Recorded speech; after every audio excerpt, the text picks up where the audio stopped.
আসসালামু আলাইকুম, welcome to Neel moon blog. চলে এসেছি নতুন একটি ব্লগ নিয়ে। সকালে উঠে তাড়াহুড়া করে টিফিন রেডি করে আজকেও চলে যাচ্ছি। আজকে আমি যাওয়ার কথা ছিল না, শরীরটা এত বেশি খারাপ। শরীর খারাপের কারণে আমি গতকালও ব্লগ ভিডিও দিতে পারিনি। গলার অবস্থা ভীষণ খারাপ। হাতে করে ওষুধ নিয়ে আমি বাসা থেকে বের হয়েছি। নিহাল কিছুতেই মানছিল না। ওদের আবদার ছিল আজকে আমাকে যেতেই হবে। ওদের বাবা অনেক বুঝিয়ে বলার পরও ওরা শুনছে না, আমাকেই যেতে হবে। কিছু করার নেই। ওদেরকে স্কুলে দিয়ে এসে আপনাদের ভাইয়াকে নাস্তা দিয়ে উনি খেয়ে অফিসে চলে গেল।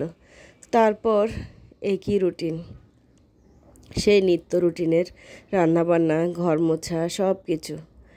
শরীর খারাপ লাগলেও যে আমাদের নিত্য রুটিনের হেরফের হবে তা কিন্তু নয়। এটাই হচ্ছে একলা সংসারের নিয়ম। একলা সংসারে আমাদের এভাবেই জীবনের সাথে, নিজের শরীরের সাথে, মনের সাথে প্রতিনিয়ত যুদ্ধ করে চলতে হয়। সব কাজগুলো গুছিয়ে মনে হচ্ছিল না আমি বাসা থেকে বের হতে পারবো, এত বেশি শরীর খারাপ লাগছিল। সৈকতকে কল দিয়েছিলাম। সৈকত তাড়াতাড়ি করে আমাকে ওষুধ লিখে দিয়েছিল। বলল মামি একসাথে 2টা ওষুধ খেয়ে তারপর বের হবেন। বাসা থেকে নেমেই সাথে করে পানির বোতল এনেছি। 2 নম্বর গেট থেকে ওষুধটা নিয়েই খেয়ে ফেললাম। খেয়ে চলে যাচ্ছি। আমার অবস্থা দেখে রিকশাওয়ালা মামা বলল, এদিক দিয়ে যাই, এদিক দিয়ে ছায়া আছে, আপনার আরাম লাগবে। উনি আমার পূর্ব পরিচিত, তো তাই আমাকে খুব যত্ন করে। আলহামদুলিল্লাহ। শরীর খারাপ লাগলেই বা কি, না লাগলেই বা কি, আমাদের একলা সংসারে নিত্য রুটিনটা চলতেই থাকে। কোনো কিছুই যেন আমাদেরকে থামাতে পারে না। এটাই বুঝি মায়েদের শক্তি। আল্লাহর কাছে লক্ষ কোটি শুকরিয়া। ভালো থাকুক পৃথিবীর সব মায়েরা। স্কুল থেকে আসার সময় মনের অনেক দিনের আবদার ছিল সেই রাস্তার মোড়ের ভর্তা খাবে।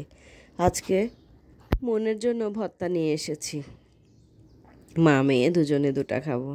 মাশাআল্লাহ, ভর্তাগুলো অনেক বেশি মজা ছিল। বিকালে কি করব ভেবে পাচ্ছিলাম না। এই শীতের বিকালবেলাটাতে যদি হয় মোমো, আর আমার মোমোগুলো আসে আর্টিস্টিক পিক থেকে। আর্টিস্টিক পিকের মোমো মানে বেস্ট একটা মোমো। আমি এখানে চিলি অয়েল করে নিচ্ছি।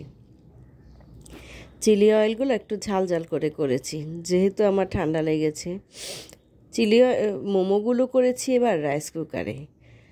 আলহামদুলিল্লাহ, শীতের বিকালবেলায় একটু ঠান্ডা ঠান্ডা লাগে, তখন ঝাল ঝাল করে মোমো খেতে বেশ ভালো লাগে।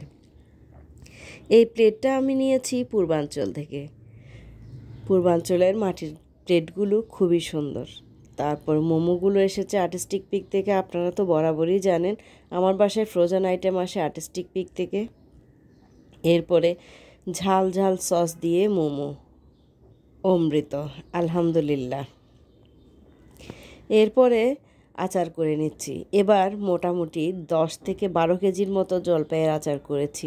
সব কিছুই বিলি করা শেষ। বাসায় আর অবশিষ্ট কিছুই নেই, শুধু সুমিরগুলো পড়ে আছে। সময়ের অভাবে ওই বেচারির জন্য আমি এখনও আচার পাঠাতে পারিনি। এই আচারগুলো করছি দেশের বাইরে যাবে, দেশের বাইরের জন্য। আলহামদুলিল্লাহ, আজকের ব্লগটা এখানেই শেষ করছি।